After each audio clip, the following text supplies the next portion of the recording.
इस वक्त आपको लिए चलते हैं चित्रकूट। पीएम वहां से लाइव है। इस अनुभूति को वाणी से व्यक्त करना कठिन है।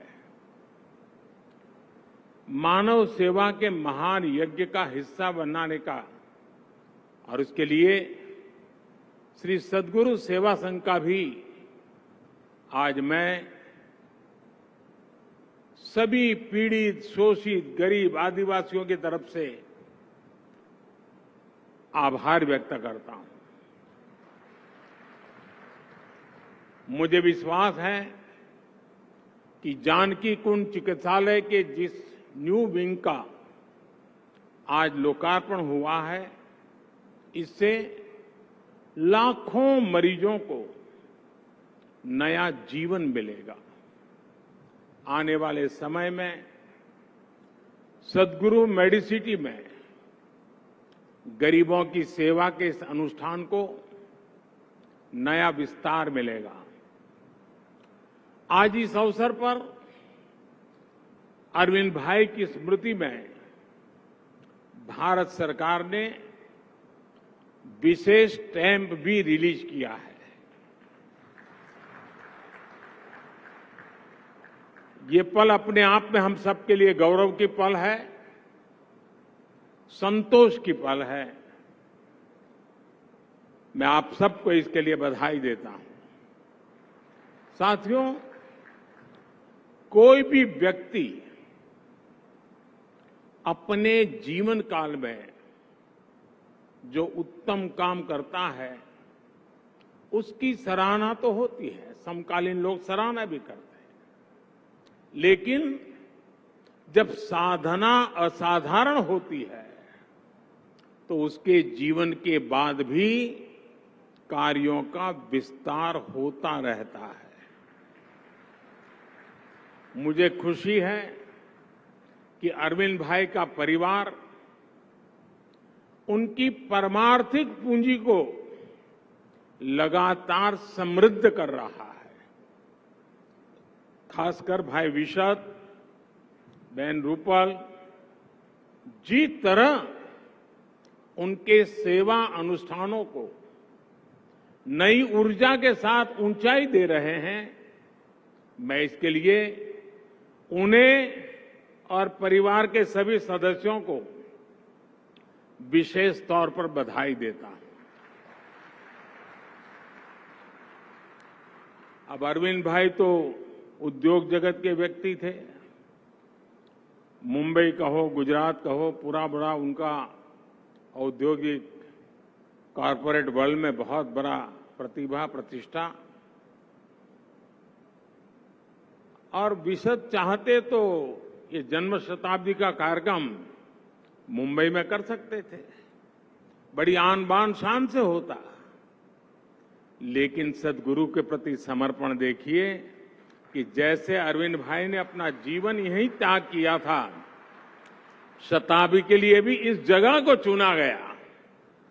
और इसके लिए संस्कार भी होते हैं, सोच भी होती है, समर्पण भी होता है, तब जाकर के होता है। पूज्य संतगण यहां बहुत बड़ी तादाद में हमें आशीर्वाद देने आए हैं।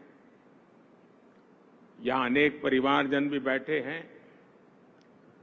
चित्रकूट के बारे में कहा गया है, कामद भे गिरी राम प्रसादा, अवलोकत अपहरत विषादा।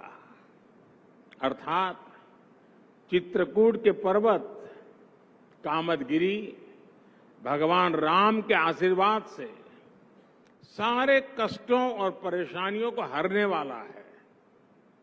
चित्रकूट की ये महिमा यहां के संतों और ऋषियों के माध्यम से ही अक्षुण्ण बनी हुई है।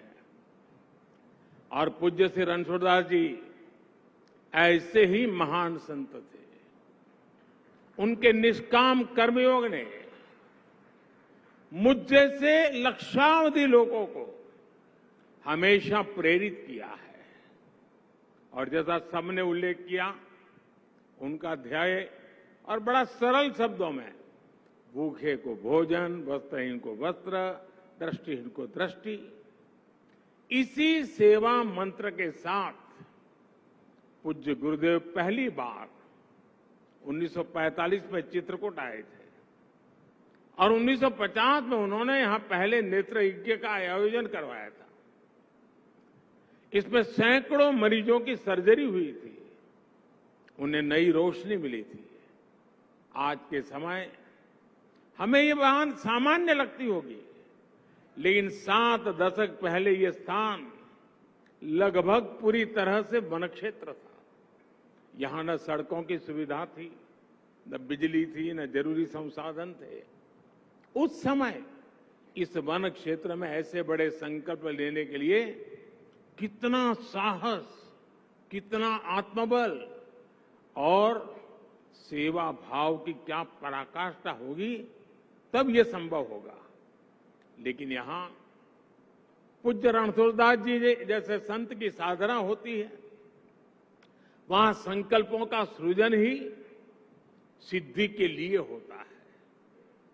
आज इस तपोभूमि पर हम सेवा के ये जितने बड़े बड़े प्रकल्प देख रहे हैं, वो उसी ऋषि के संकल्प का परिणाम है। उन्होंने यहां श्री राम संस्कृत विद्यालय की स्थापना की। कुछ ही वर्ष बाद श्री सद्गुरु सेवा संघ ट्रस्ट का गठन किया। जहां कहीं भी विपदा आती थी, पूज्य गुरुदेव उसके सामने ढाल बनकर खड़े हो जाते थे। भूकंप हो, बाढ़ हो, सूखे से ग्रस्त इलाकों में उनके प्रयासों से, उनके आशीर्वाद से कितने ही गरीबों को नया जीवन मिला। यही हमारे देश की विशेषता है, जो स्व से ऊपर उठकर समष्टि के लिए समर्पित रहने वाले महात्माओं को जन्म देती है। मेरे परिवारजनों, संतों का स्वभाव होता है कि जो उनका संग पाता है, उनका मार्गदर्शन पाता है, वो खुद संत बन जाता है। अरविंद भाई का पूरा जीवन इस बात का सबसे बड़ा उदाहरण है।